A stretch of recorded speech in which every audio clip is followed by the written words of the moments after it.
Good morning to all on this holiday Wednesday. My name is Gretchen Ho. It is the 9th day of April, bringing you Morning Matters because your mornings matter. Let's get to the stories that matter today. The House Tri Committee held 4 social media personalities in contempt for defying subpoenas and disrupting a congressional probe on online disinformation. A vlogger also accused Attorney Harry Roque of orchestrating the edited Polvoron video of President Bongbong Marcos allegedly using drugs. Lawmakers and educators raise concerns over the growing cases of bullying in and outside classrooms. According to PISA, the Philippines led several countries in school bullying in 2018 and 2022, with DepEd data showing increasing incidents of physical and cyberbullying. And just in time for the Day of Valor, the Philippine Navy celebrated the arrival of its newest warship, the BRP Miguel Malvar, in a ceremony held at the Naval Operating Base in Subic, Zambales. Welcome to our program, Morning Matters, where we talk about the issues you need to know for the rest of your day. Now, first on the agenda, the House Tri Committee cited 4 social media personalities in contempt for ignoring subpoenas or interfering with a congressional probe on online disinformation. Here's the full story. A heated exchange erupted between Congressman Benny Abante and vlogger Elizabeth Joey Cruz during the House Tri-Committee hearing on the spread of fake news. Abante took offense at a past statement Cruz made about him. Ang sabi mo, ganito, kung Abante, paswelduhan ka ng taxpayer, tinawag mo akong oh, bakit? Ba't mo ginawa sa akin yun? We do not know each other personally. Therefore, the statement was said based in a not personal way, but it is an observation. What is your right to tell me I'm That is part of my freedom of speech. The congressman became even more frustrated when he recalled that Cruz allegedly once said she would slap him in the face. If I tell you right now, sasampaling kita. Freedom of speech yan. That's part of your freedom, Mr. Chair. Pag sinampal kita, hindi na freedom of speech yan. Of course, sir. It's overt hindi action na. already. Yes, Hindi sir. na, no? Yes, sir. Oo, ang galing. Mahusay ito. Oo, magaling ka. The clash only stopped when the committee chairman stepped in. Also brought up in a hearing was the sworn affidavit of vlogger Pebbles Cunanan. She alleged that Attorney Harry Roque was the mastermind behind the edited video of President Bongbong Marcos using cocaine, dubbed the Polvoron video. Sa palagay ko po, Mr. Chair, party po yun ang plano ng gusto nilang pabagsakin ng presidente. Meanwhile, vlogger Sas Rogando Sasot, Lorraine Badoy, and Jeffrey Celis were cited in contempt for failing to attend the hearing without a valid excuse.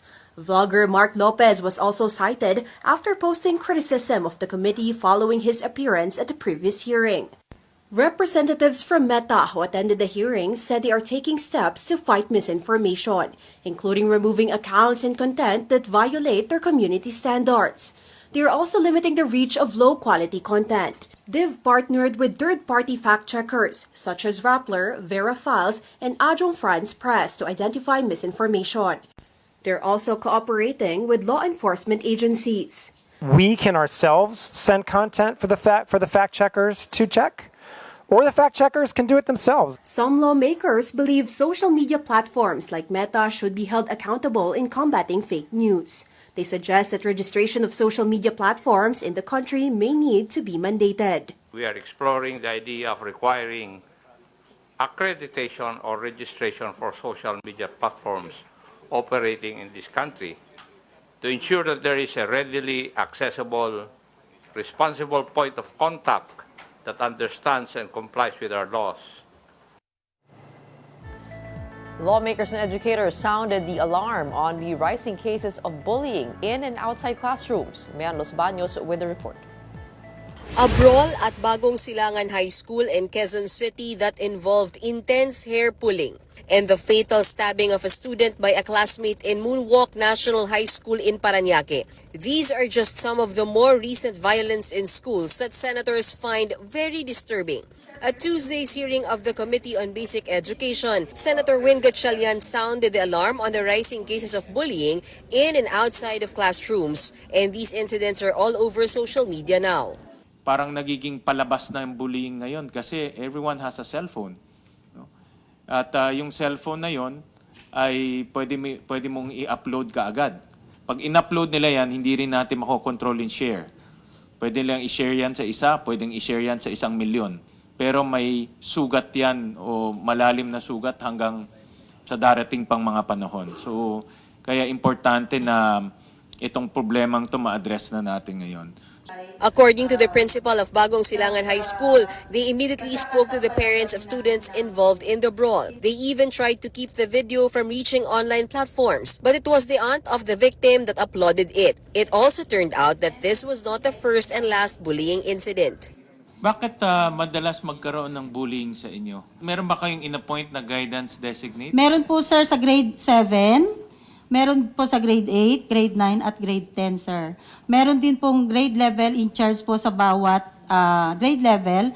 So-called bullies are given community service. Along with their victims, these children also undergo counseling. At Moonwalk National High School, the principal says they lack guidance counselors. At the moment, the school only has a guidance designate who also doubles up as a teacher. Tayo pa rin ang tinaguri ang pinaka-bullying capital of the world. According to the Program for International Student Assessment or PISA, the Philippines topped several countries when it comes to bullying in schools in 2018 and 2022. Department of Education data revealed rising incidents of physical and cyberbullying, almost 80,000 from 2019 to 2022. DepEd admits their teachers cannot monitor all students, especially when they step outside classrooms. The agency is proposing a child protection committee in every school to address matters of violence among students. For Senator Gatchalian, one effective way to curb bullying is to teach good manners and right conduct or GMRC to children in grades 1 to 12. DepEd promises to make this a priority when the new school year begins. Reporting for News 5, Mean Los Baños, we are One News. The Immigration Bureau arrested 5 Chinese fugitives in Zamboanga who tried to exit through the back door. Here's the report. We effect a warrant arrest against you.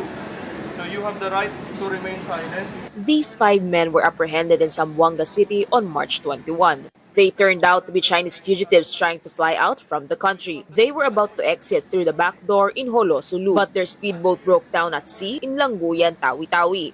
Police and immigration personnel then responded to the area. Instead of facing the deportation cases against them, mukhang ang ginawa nila is they attempted to depart illegally sa backdoor para hindi sila maibalik doon sa bansang kanilang pinanggalingan. According to the Immigration Bureau, they were employees of Lucky South 99, the illegal pogo hub located in Porac, Pampanga. The boatman, meanwhile, said he did not know that his passengers were fugitives. Yung boss niya sir nakatawag, punta ka daw ng hulo, may tao daw doon. Hindi daw nila alam kung in-check man. Tapos pagdating nila sa Sulu sir, naghintay daw sila sa pantalan.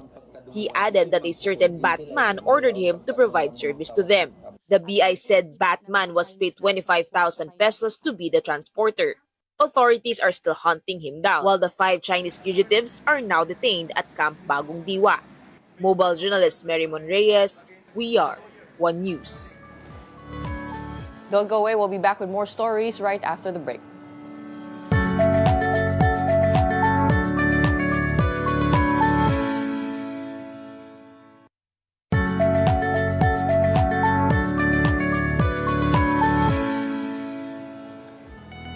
I'm Gretchen Ho, and this is Morning Matters.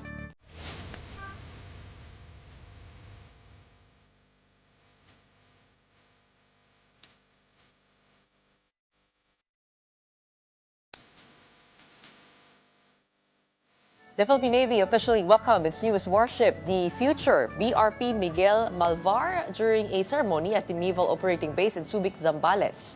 The event was attended by key officials, including Defense Secretary Gibo Chodoro and AFP Chief of Staff General Romeo Browner Jr. BRP Miguel Malvar, which arrived from South Korea on April 4, measures 118.4 meters long and has a range of 4,500 nautical miles. Equipped with advanced sensors and weaponry, the ship is capable of anti-ship, anti-submarine, and anti-aircraft operations. Meanwhile, Teodoro thanked the Republic of Korea for its continued support in building resilient defense capabilities.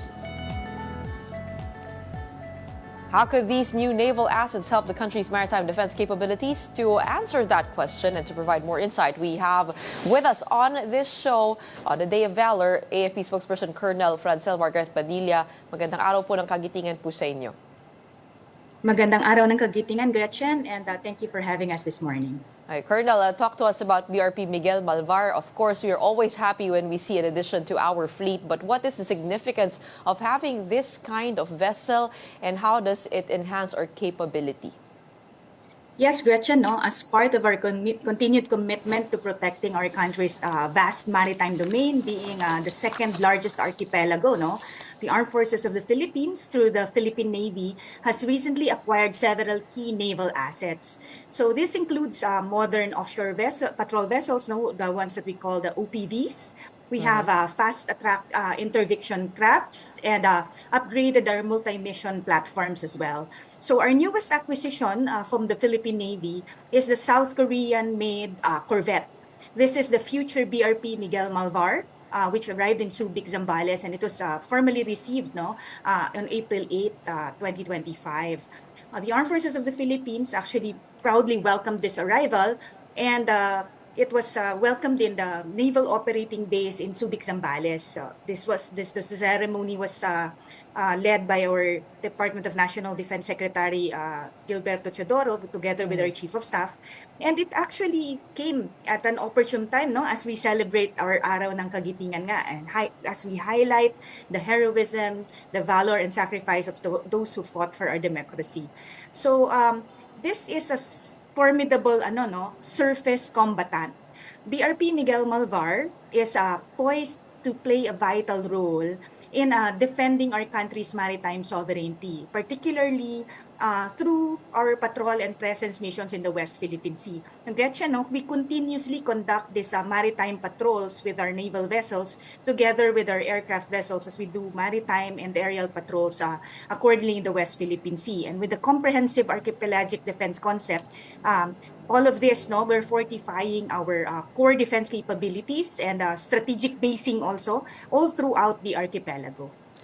Comparing the capabilities of Miguel Malvar to the current fleet, ano po yung kaya niyang gawin? And also, how big is this compared to our largest?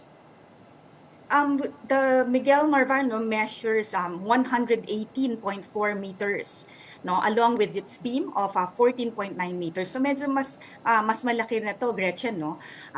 It has a displacement of 3,200 tons, and it has a cruising speed of 15 knots. So also, its capabilities has an operational range of around 4,500 nautical miles. So this is actually one of two, it has a sister ship. It's a state-of-the-art corvette, which we acquired from Korea, South Korea, together with the HD Hyundai Heavy Industries, this was launched in June 18 in 2024, and it underwent a rigorous sea trial before it was delivered here in the Philippines. So yan po ba yung BRP Conrado Yap? Pareho, dalawa na yan. The other one is the future BRP Diego Silangma. So wala, papangalanan pa lang po natin? Paparating yes, pa lang? Yes, ma'am. Same as ito pong bagong dating. Opo. Okay, let's talk about more of these modernization programs. The U.S. has approved the sale of 20 F-16s for $5.4 billion. But at what stage are we in now when it comes to purchasing those fighter jets? Have we ruled out the possibility of buying the less expensive Saab Gripen from Sweden? At this point, ma'am, the capabilities for our modernization projects will very well be addressed po by the Department of National Defense until such time po that these assets are formally turned over for operational use for the Armed Forces of the Philippines. So wala pa po final word on that? Wala pa po, ma'am, no? So, ito kasi will undergo through the normal process of our procurement kung it is a possibility po for us to consider this. And yun nga, ma'am, no? Pag ito po ay finalized and turned over to the Armed Forces of the Philippines, then we can talk about the capabilities of this. Kasi kung titignan niyo po yung SAB Gripen, nasa $85 million siya per airplane versus the F-16 which is at $121 million per plane. And the F-16s are also reportedly much more expensive to operate on a per-hour basis. Are we ready to commit enough resources to the maintenance of that, given that the budget for purchase was just set at the $2+ billion? All of this will be considered by the members of the technical working group, Gretchen. Okay. Pero kung sakasakali po ay kukunin po natin yan, kasama na rin po ba yun, yung spare parts, ammunitions, engines? Because also, there was a period before that several FA-50s went offline because of the delay in purchase in spare parts. So, ngayon po ba kasama sa strategy natin yung consideration, yung purchase nun? Yes, Gretchen, no, we have evolved na din itong ating pag-procure. Marami tayong kinoconsider dyan, no? How it will fall into play in our comprehensive archipelagic defense concept, how it will fall into play in terms of jointness and interoperability. Lahat ng mga yan kinoconsider natin. And also, of course, from our lessons learned from the past, nandyan na din yung after-sales support. Kasama na yan when we do our market research. Okay, so both of these, the BRP Miguel Malvar and the F-16s are fighter ships, fighter jets. But right now, the principle of the Philippine government is to have the Coast Guard in the front lines. Where does the Navy find itself when it comes to the comprehensive archipelagic defense strategy? Saan po pumipwesto? I mean, without giving too much detail, but so we understand saan po nagpe-play ng part as deterrent or deterring force itong mga nakuha o makukuha po natin. Yes, Gretchen. The Philippine Coast Guard is the front line for the law enforcement operations. Sa atin kasi, in the Armed Forces of the Philippines, we are the frontliners for national defense. So with these ships that we are procuring, these lead ships are itong BRP Miguel Malvar nga, no? It boasts cutting-edge capabilities. So it includes anti-ship missile systems, vertical launch systems, and advanced radar technologies. So ang overarching premise with us is for national defense itong ating mga modernization programs for the Armed Forces of the Philippines.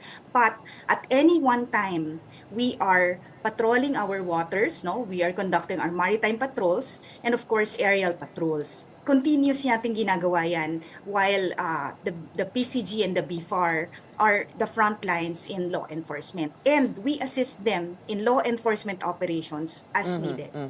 Okay, the BRP Miguel Malvar also has an anti-submarine detector. I mean, can this also detect dark vessels out at sea? These are all capabilities na kasama natin, no? Meron din tayong mga ganyang capabilities. As you can see, when we conduct our transparency initiatives, no, we give the details accordingly of all that the vessels that we have been detecting in our waters. So meron siyang dark vessel detection capability. With that, Gretchen, I'm not really privy dun sa dark vessel. I'll keep you posted. I'll find out after this. Okay, let's go to the Pinoys arrested over in China for being alleged spies. What's our update on them? With that, ma'am, no, this is something that we defer to the Department of Foreign Affairs. As of this time, the Armed Forces of the Philippines has not received any formal report regarding this, ma'am. Okay, in their supposed confession, the arrested Pinoys apparently claimed that they have been working for the Philippine Spy Intelligence Services. That's the first time you've heard of that office. Do we even have such office? Wala po tayong ganyang opisina, no, dito sa ating this was already clarified also by our National Security Council. May pag tinitingnan po natin kasi sila, no, parang sila po ay scholars na nag-aaral sa China, na bigyan ng ng lodging, ng syempre pang logistics nila, also yung pang scholarship nila. Pero do you think there would be or there could be basis for the suspicion as to why these three individuals were flagged? Meron kaya tayong parang clues as to bakit silang tatlo? Sa dinami-dami po na nag-aaral po sa China. As I said, Gretchen, no, wala tayong official report from Okay. relevant authorities regarding this espionage claims.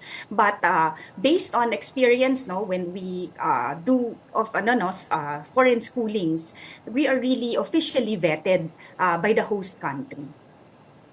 So we undergo a lot of background checks prior to us being approved to be part of this scholarship programs. So, but they remain to be under arrest. They are currently detained, the three individuals. Yeah, as of this time nga, ma'am, no, wala kaming official report on this. So the Armed Forces Okay, of the all right. Philippines will coordinate with the proper agencies accordingly. Let's go on over to our shores. Do you have the latest on the Chinese nationals arrested in Palawan and also in Makati? Are there results already of the investigations on them? Sa ngayon, Gretchen, continuous pa rin yung investigation that we're conducting because sa marami nga itong mga equipment that was part of the arrest na mga nakuha natin. So, hinihimay-himay natin ito and we are looking at doing forensic investigation on all of this equipage. So, as soon as we have the final reports, the lead investigator here is the National Bureau of Investigation. So, they will be the ones to give out the official report accordingly. Kasi nakapagtataka po, kasi yun nga sabi niyo po, they seem to be mapping the bases, the Philippine bases. But also, hindi po ba present na rin yun naman pag tinignan niyo po sa satellite images and also when you search for it on Google Earth, makikita mo na parang what could be the more specific details and the rationale for taking this route?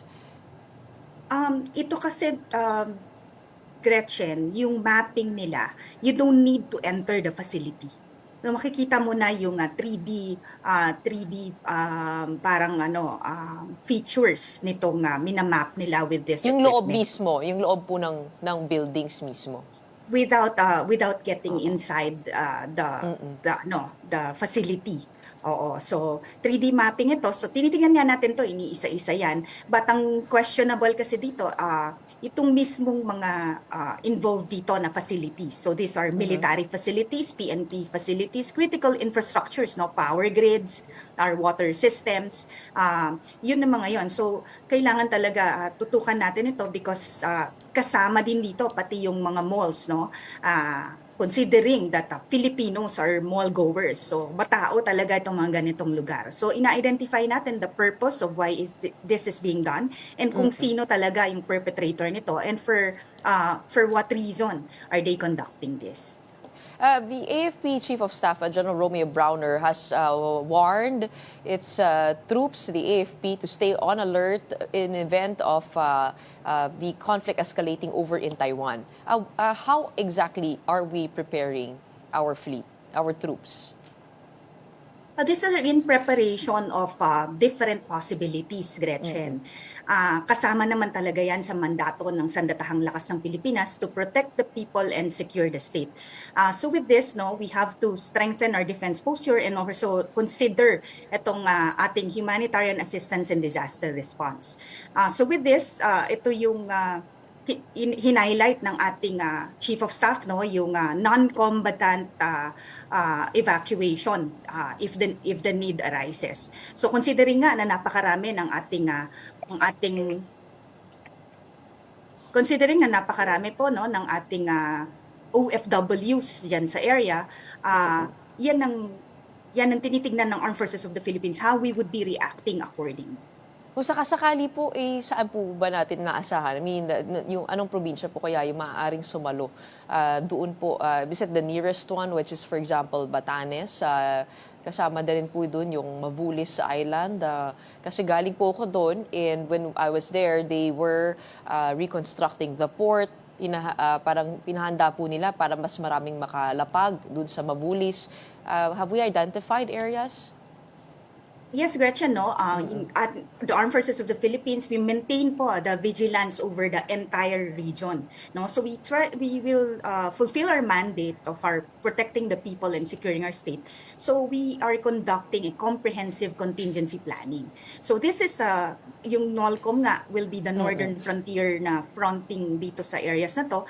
It also is the house of different EDCA sites. And EDCA sites are multi-role facilities. So they can serve as fisherman shelters, pwede silang evacuation centers, and pag HADR, like nitong huling tumaan na maraming bagyo na sunod-sunod, no, nagamit natin ito as staging areas, no, and repacking of relief goods dito sa area ng Batanes during that time. So itong mga to, lahat, even the EDCA sites and any other sites that we could use in the area, gagamitin natin yan lahat. Okay. But how are we exactly preparing? Are we conducting scenario simulations already at the AFP? Gretchen, we're conducting a comprehensive contingency planning. So this means that we are preparing for a wide range of potential scenarios. No? So ang priority natin dito is the safety and well-being of our fellow Filipinos, of course. Okay. But why sound the alarm on this? I mean, is there anything that has escalated that you noticed a pattern that is quite alarming? That's why the AFP chief already spoke about it. We do not want to sow unnecessary panic. So this is something that a reassurance to the Filipino people that the Armed Forces of the Philippines is actually fully committed to maintaining peace and upholding our national interest. But we continuously monitor and are conducting strategic planning as we are actually dedicated to upholding the safety and security of each and every Filipino. So this is actually a reassurance to the Filipino people that we are preparing accordingly for any eventuality. Colonel, quite also alarming is the gall of Chinese research ships in entering the country. Meron po isa doon sa may norte, sa may Itbayat, na umiikot doon na parang yung pattern niya. At meron din naman isang research vessel na talagang pumasok sa archipelagic sea lane ng Pilipinas. I mean, at this point, what can we do to prevent that? Are we just going to issue a radio challenge to them? Or hindi ba parang medyo nakakatakot na lapit-lapit na po nila? Oo. Yes, Gretchen, no? The Philippine Coast Guard is on top of the situation on this in terms of law enforcement operations. So, china-challenge nga natin ito. On the sidelines, the Armed Forces of the Philippines is there. We are conducting our maritime patrols. What is important to note is that we are able to detect the presence of these vessels in our exclusive economic zone. So ito nga, nandyan naman yung protocols that are at play, and with the Armed Forces of the Philippines continues on with our mandate. No? So nagmamaritime patrols pa rin tayo dyan, aerial patrols, and we continuously observe itong activities na nga ito. But we are ready to augment the Philippine Coast Guard for law enforcement operations. Alright, ngayon pong araw ng kagitingan, kayo po ba ay may mensahe sa mga Pilipino? Yes, Gretchen, no? Ating i-acknowledge and itong heroism and sacrifice, lalo na din sa ating mga kasundaluhan na nakadeploy all over the Philippines, no? At lalong-lalo na din itong mga nandyan sa ating features and islands in our exclusive economic zone in the West Philippine Sea. So to the Filipino people po, we want to affirm this, that for our modernization projects, every peso that we invest in our modernization for the armed forces is actually an investment in our collective security, stability, and sovereignty. But ito pong security is the responsibility of every Filipino. So dapat po united tayo in this, maging mapanuri tayo. Nagpapasalamat po kami sa mga reports that have been given to us, no, para din na we will be able to conduct thorough investigation on matters na nire-report din ng ating mga kababayan. So these upgrades are not just about military hardware, itong modernizations natin, no, but they are there to ensure the future generations of the Filipinos can live free from external coercion, protected by a credible defense force, which is your armed forces of the Philippines. Overall, Gretchen, the AFP remains steadfast in our commitment, no, to our constitutional mandate to protect the people and secure the state. Padating na po yung ating halalan. Ang hiling po namin is to cast your votes, to use your constitutional right to vote para po sa ikabubuti po ng ating bayan, and maligayang araw ng kagitingan po sa lahat. Well, it is good and timely to remember the soldiers who are indeed far from their families, but they are protecting our territory and our rights over in the West Philippine Sea. At binibigyan po namin kayo ng pugay ngayong araw ng kagitingan. Maraming salamat for joining us on Morning Matters today. We have AC spokesperson Colonel Francel Margaret Padilla. Stay tuned on Morning Matters. We'll be right back after a short break.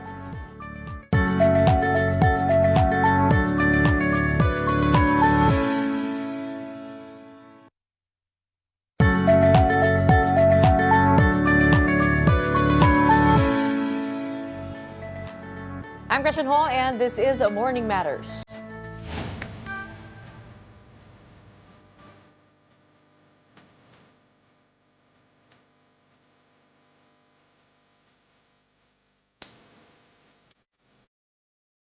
Another Chinese research vessel has been spotted sailing in waters off Cagayan province. The Philippine Coast Guard said a Chinese ship Tianke Wanhao was seen around 24 nautical miles off the town of Santa Ana. It traversed through the Philippines' exclusive economic zone on April 6 through the northern part of Batanes. This is the second ship that entered the northern EEZ of the Philippines.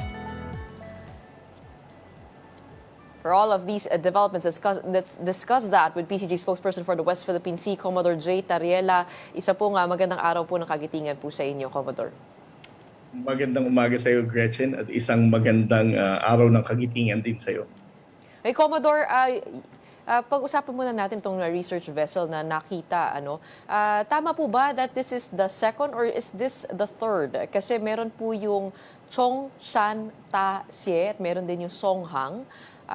Is this the third or the second?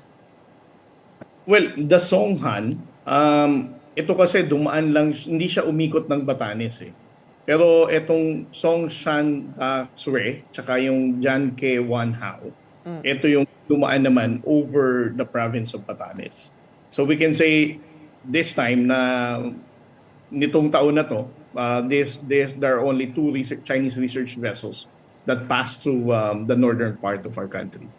You talked about them, Chongshan Taxie, making a reverse D pattern movement. How were you able to infer from this movement that it is conducting maritime research in the area? Is this a normal pattern for research vessels kapag meron silang sinesurvey? Well, Gretchen, it entered our exclusive economic zone as early as April 2, no? From the northern part of our exclusive economic zone. And then it went straight to yung end nung letter D na sinabi ko nga, that was April 3. And then for the past 5 days, from April 3 to April 8, yun lang yung ginagawa nila, no? Continuously doing that navigation pattern na reverse D. So if you're going to ask any research scientist, maritime research scientists, they would say that they're not doing this for no reason. What they're actually doing is actually conducting marine scientific research already using that kind of vessel. Hindi naman siguro nila uubusin ng 5 araw nila na umiikot-ikot lang ng ganyang template ng walang dahilan. Pero ano kaya meron doon? I mean, it's a bit curious as to what is up north. We do know that this is also near Taiwan. What could they possibly be interested in? Well, in conducting marine scientific research, there are various reasons, no? And there are very diverse information that you can get. Not just the tide and current of underneath, but even the types of the seabed and all, no? So I don't want to speculate what is the actual motivation of the People's Republic of China, why they are conducting marine scientific research up north. Okay, there's another one, yung Songhang, that I talked about. This one actually entered archipelagic waters. Isn't that quite alarming that they're able to get this far, traverse the whole country in our territorial sea? What do we plan when it comes to these movements inside, so near our shores? Well, for the Songhang, as what Colonel Prancel mentioned a while ago, no, the Philippine Coast Guard has always been alerted every time we monitor this kind of movement of the Chinese research vessels. And based on our monitoring, since it entered the archipelagic waters, passed through Mindoro Strait, and then pumasok ng Sulu Sea, and then bumaba ng Cebutu, we are pretty much convinced na ang ginawa lang nila is right of innocent passage. No? Wala naman silang ginawang ganitong pag-ikot-ikot katulad ng ginagawa ngayon ng Shan Daswe nung mga nakaraang araw. No? For the Songhan, it just passed through our western seaboard, entered Mindoro Strait, and then exited in the Cebutu Passage, which monitored by the Philippine Coast Guard. So in archipelagic waters or the territorial sea, there is a right of innocent passage applied. Yes, actually, it passed through the archipelagic sea lane na kasama naman sa ipinasa ng batas na natin, no, ng 19th Congress. The archipelagic sea lane. It passed through Mindoro Strait and then it has to exit Cebutu Passage. Yun naman ang ginawa nitong Chinese research vessel Songhang na to nung nakaraang linggo. Kasi tawag dito, yung basta hindi siya tumigil, no? Basta expeditious yung kanyang passage is fine. So any vessel can do that also in our archipelagic sea lane. Is that correct? Yes. It has to be continuous and expeditious. Okay. Sabi niya kasi, no, pupunta daw sila ng Indian Ocean to catch fish. Bakit kaya kailangan sa atin pa dumaan? Bakit hindi pa ganun? I mean, ano yung daanan na yun? Some of the Indian Coast Guard friends also reach out to me. They're also puzzled why they're going to pass through the Cebutu Passage. And then siguro dadaan pa siya ng Indonesia. And, you know, I really don't know. But this kind of information is somewhat humorous, no? Hindi ko alam kung nagkakaintindihan talaga lang kami when we challenge them. Definitely, they are not conducting marine scientific research when it passed through the archipelagic sea waters and it used the archipelagic sea lane. At what point does apprehension occur? Kasi minsan meron tayong mga hinuhuli o dinidetain. At what point does that occur? Well, for example, if we can really prove that they are conducting marine scientific research, ito nga sanang si Sohong Shan Daswe, no? Ang protocol kasi natin siya na Gretchen, no? We first deploy Coast Guard aircraft to confirm kasi there are instances sa paggamit namin ng dark vessel detection. There are people who are using signal spoofing. It is detected by the DVD, the dark vessel detection, but eventually we will figure out hindi naman siya totoo. So ang ginagawa na namin is the Commandant, Admiral Gavan, would always deploy an aircraft first to confirm whether such vessel is existing and doing that kind of research. And then that will be the time na ang Coast Guard vessel will also be deployed. Unfortunately, when we confirm the presence of Songshan Daswe, it already went out of our exclusive economic zone. So hindi na tayo nakapag-deploy ng Coast Guard vessel. But I agree with you, the Chinese government do not have the authority or legal reference whatsoever to conduct maritime scientific research within our own exclusive economic zone. It is obviously a violation of the Philippine Maritime Zones Act and UNCLOS. So the Philippine Coast Guard have all the reason to conduct maritime law enforcement to prevent such marine scientific research from doing such illegal activity. So kung naabutan po natin sila conducting maritime research in the EEZ, then we can apprehend. Is that, did I get that correct? Well, we can apprehend and, Gretchen, there are a lot of ways that we can prevent them from stopping their illegal activity. No? But again, let us be very logical about it. Parang ang question lang din yan na are the Chinese maritime militia that are swarming our own exclusive economic zone, can also be apprehended by a smaller Coast Guard vessel with a lesser number of Coast Guard fleet. Those kind of logic is also being crafted and well thought of every time we carry out a particular operation. Okay, on April 6 and 7, you posted a series of photos and videos on X saying that the BRP Cabra was able to evade multiple attempts by CCG 3302 to ram it. Yung pinost niyo po ba noong April 6 at 7, magkaiba po yun or isang Yes. event lang yun? Those are different incident, Gretchen. No? Yung sa April 6 event, ito yung China Coast Guard 3302 conducted dangerous maneuver and seemingly attempting to directly ram head-to-head our Coast Guard vessel. Ibig sabihin, babanggain niya talaga ang unahan ng barko natin. And then last April 7, what the China Coast Guard 3302 was doing is that it attempted numerous times to ram the aft of our Coast Guard vessel. Ibig sabihin, yung hulihan ng barko natin. At some point, nung hindi nila mahabol yan, they even deployed a much more faster and smaller vessel, which is, the intention also was to ram etong hulihan ng BRP Cabra. How far was the incident from the Bajo de Masinloc? Well, it has a distance of 25 to 28 nautical miles off the coast of, from BDM, but it has a distance of 90 to 100 nautical miles off the coast of Zambales. Kasi naalala ko po, nung kami nagpunta dyan, sinasabi po nila na by 40 nautical miles, you expect a challenge already, no? Kasi nga, they are holding on tight. They are claiming the 12 nautical mile zone to be their territorial sea, and then after that, talagang binabantayan na nila, no? Ano po napansin natin since November 10, when they filed geographic coordinates and nautical charts for sea territory with the United Nations, did we see an escalation or notice a tightening of Chinese watch over Bajo de Masinloc?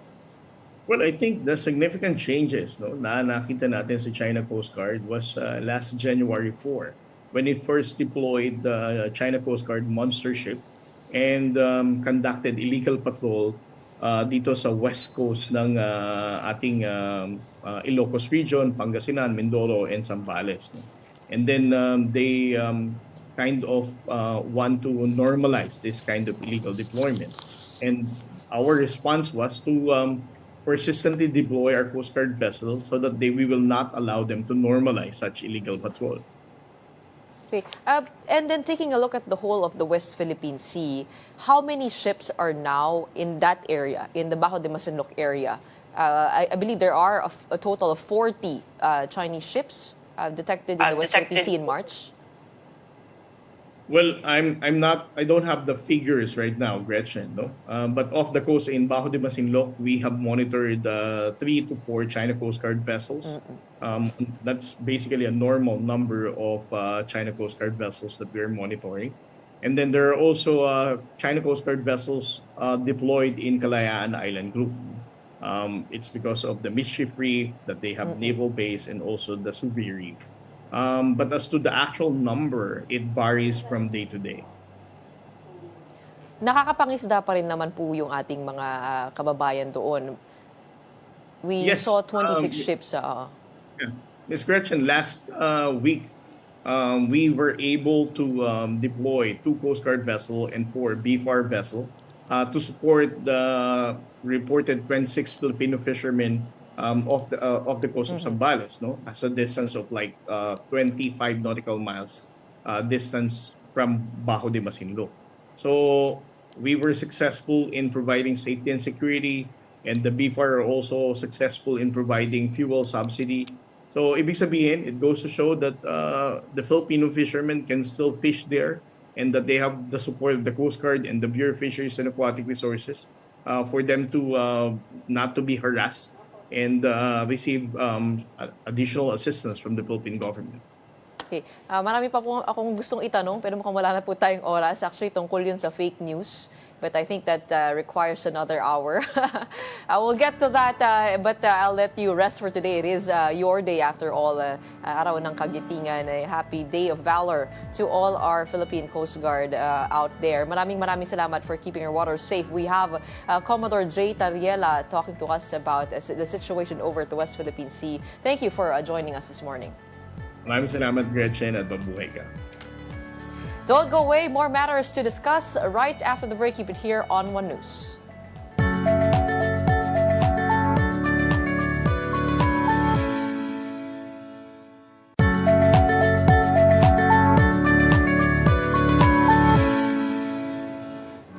Welcome back. You're still watching Morning Matters here on One News. Former President Rodrigo Duterte has appointed French lawyer Dov Jacobs as assistant counsel in his crimes against humanity case. Jacobs, with 15 years of experience in international law, has worked on high-profile ICC cases, including those of Laurent Gbagbo and Mahamat Said. Duterte will be Jacobs' first Southeast Asian client. Meanwhile, Kitty Duterte, on behalf of his father, has filed a motion before the Supreme Court to set the consolidated habeas corpus petitions for oral arguments. Earlier, Kitty, along with Duterte's sons, Davao City Mayor Sebastian and Davao City 1st District Representative Paulo, filed habeas corpus petitions seeking their father's release from the ICC. And for more details on that, we have Mon Gualvez, who joins us live still from The Hague in Netherlands. Magandang umaga sa'yo. What do we know about Dov Jacobs? Hi, Gretchen. Good morning. We got the chance to have an interview again with Attorney Nicholas Kaufman yesterday, and he even mentioned that aside from being associate counsel, Dov Jacobs will be assisting him on one very discrete issue. And that's why hindi na niya na naman minention kung ano bang klaseng issue itong mas tutukan daw ni Attorney Dov Jacobs. But he is an international humanitarian lawyer. He is an academic, also very well known, a member of Leiden University. He lectures there, in which people in The Hague, according to Attorney Kaufman, know Attorney Jacobs very, very well. And he's also a proponent of one of the issues which is central to the case. So, kumbaga, a big shot lawyer na talagang very helpful daw sa kaso ni dating Pangulong Rodrigo Duterte dito sa pagharap niya sa International Criminal Court. Again, si Attorney Kaufman is very, very limited in whenever magbibigay siya ng mga statement, no? Pero yun nga, ang sinasabi lang niya dito, makakatulong daw itong si Attorney Dov Jacobs dito nga sa kaso together with the other three international lawyers with their team. Gretchen. Merong pinag-uusapan si Attorney Nicholas Kaufman tungkol dun sa limiting the IDs submitted by victims in this the case. Do you know more about that? Yes, actually, ang mas concern niya talaga dito is about the respect, no? Respecting everybody's right to be heard. That is what should happen during the trial. Yun yung pinaka-binabanggit din ni Attorney Kaufman. And it should not be manipulated for whatever political end, meaning the victims have the right to participate in the hearing, that the victims must also respect the right of the former president for a fair trial, and also the right of the former president to interim release. Should he meet the basic criteria for interim release, and that they will be asking it in due course. With regard to the ID of the victims, he didn't elaborate it more, pero ang sinasabi lang niya, sana daw hindi mawala yung respeto nga, no, dito sa mangyayaring judicial process among the victims and together with his client, former President Rodrigo Duterte. Kasi ang sabi niya dito sa report na nababasa natin, he wants the pretrial chamber to limit the range of allowed documents to be submitted by victims as proof of their identity to either only the national ID or an up-to-date Philippine passport to streamline proceedings. Pero alam mo naman dito sa Pilipinas, ay ang dami-dami nating ID. Yung national ID natin, marami pang hindi dumarating. Hindi din nakasynchronize yan. Pagdating naman sa Philippine passport, hindi lahat may passport. Tapos pagdating naman sa mga barangay clearance, maraming pwedeng kumuha ng barangay clearance. How is this, have you asked the prosecution how they plan to defend this? Actually, when we got the chance to clarify it from the lawyers of the victims, ang sinasabi talaga nila dahil nga wala pa namang ID system din, no? Hindi masyadong, yun nga, as you mentioned, no, hindi nga rin ganun ka solid pa yung national identification system natin in the Philippines. Kaya malamang ito yung pinakagagawin nilang basis to defend this kind of motion in limiting yung mga IDs na pwedeng ma-provide ng mga victims para nga mas mabigyan pa rin ng chance yung mga victims to participate.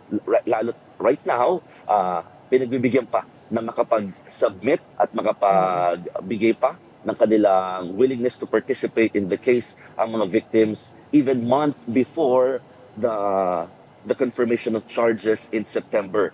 At ang sinasabi nga rin dito, in the end, no, especially if we're going to talk about the witnesses, only the prosecution naman ang makapagbigay ng statement or tungkol dito sa pag-recognize sa either isang victim to become a witness or a witness per se alone.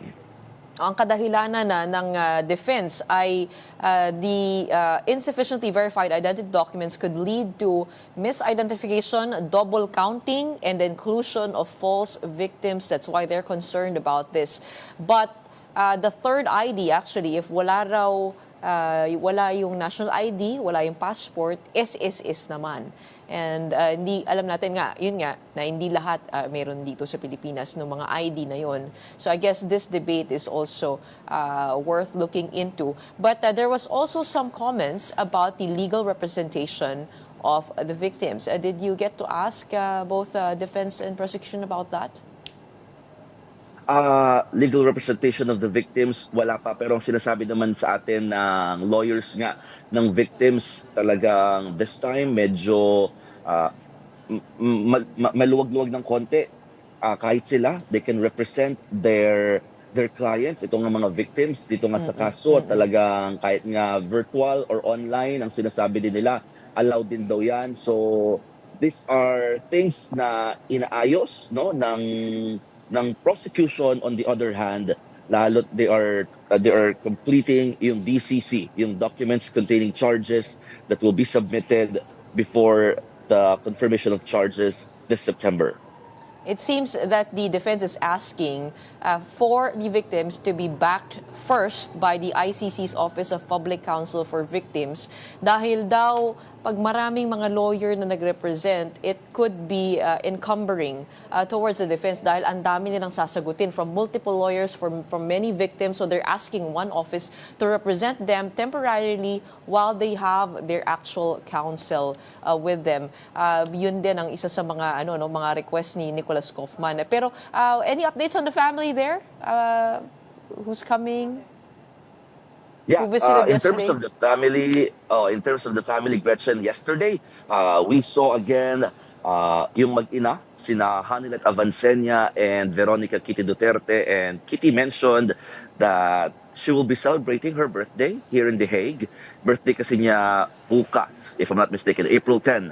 Yan. So after their visit to her father sa detention center, dito na lang din daw sila magse-celebrate ng kanyang birthday. They will be requesting additional time for the visit kasi pwede naman na pagbibigyan naman ng ICC detention center personnel itong mga ganitong classic requests if it's valid. At the same time, nagsalita ang mag-ina na talagang the president himself actually kumbaga pinatawad na daw niya, at pinapasa Diyos na lamang daw niya. Those are the exact words of Hanilet when we ask about what's the former President Duterte's reaction sa kanyang mga possible na nasa likod nito, because they keep on saying na nagkaroon daw ng quote-unquote politika dito sa pagpapadala sa kanya dito sa The Hague to face the case crimes against humanity in the International Criminal Court. So far, right now, medyo nakakapag-adjust na rin daw si former president in terms of the food that he eats inside at saka sa weather. Pero naninibago ng konti, pero yun nga, nakakapag-adjust na daw Lalo't on Friday, it will be a month after na madala na nga dito si former President Duterte sa The Hague.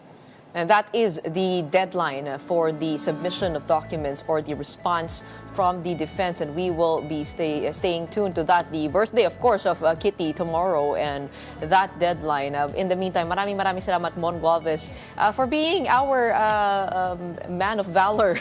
Araw ng kagitingan ngayon dito sa Pilipinas. Sana makapagpahinga ka naman. We have Mon Gualvez reporting to us live from The Hague in Netherlands. And that's it for today's episode of Morning Matters. My name is Gretchen Ho. We are One News, all sides, all the time.